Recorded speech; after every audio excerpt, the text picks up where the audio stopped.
Welcome to organizational behavior. This is organizational behavior, week 5. This is the summer 2014 quarter. I'm your online instructor, Diana Block. And for week 5, we're going to read chapters 9 and 10 of your textbook. And the PowerPoints that go along with chapters 9 and 10 are attached here. And as every week, you have discussion.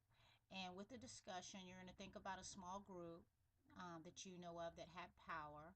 And you're going to discuss that group, whether it's a formal or informal group, why was the group memorable, what concepts from the chapter apply to the group. So you're going to discuss that, and remember you need to make a main post that addresses all portions of the discussion question. Then you also need to make a minimum of 2 additional responses to your classmates in order to be eligible for full credit on the discussion.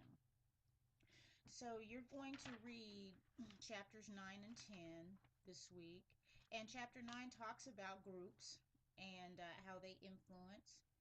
And then chapter 10 talks about improving the effectiveness of a team. And so as you do the reading, you're going to understand that a group and a team is not the same thing. Teams are groups, but every group is not necessarily a team. So you're going to read about that.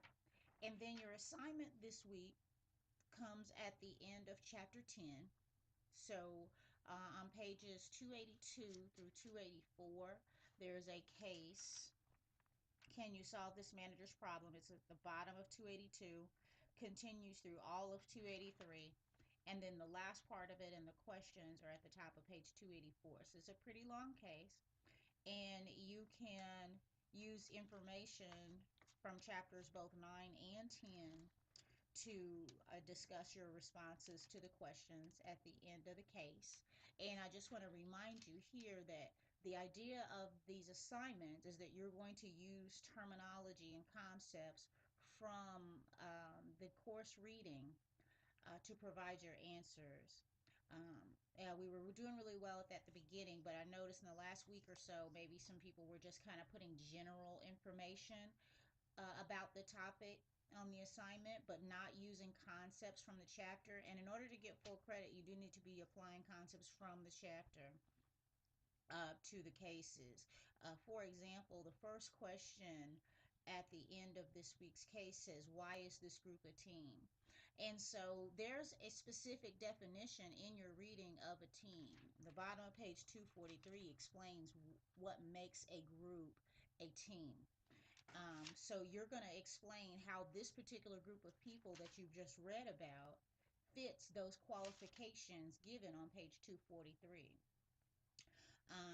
There's also characteristics of a team that can create ineffective decision making, and that's on page 249. And that could be used to address the second question. There's a lot of good information on pages 268 through 271 that you could use here, and some other pages as well. But there's specific concepts that we're talking about. We're not just talking in general. So when we say, why is this group a team?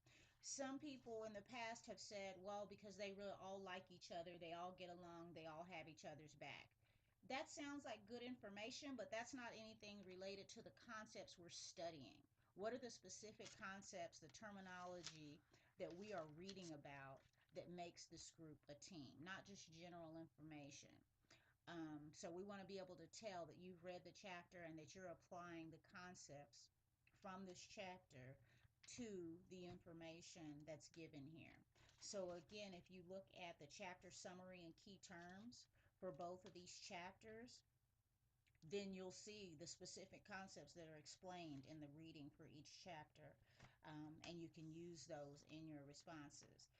So remember, this case, you're going to use information for both chapters 9 and 10 to answer the questions in this case here on page 280, at the top of page 284. So those are your assignments for this week. There is some good information here in the additional learning resources about group development, and there's also some practice quizzes for to get ready for the next test, which will not be till week 7.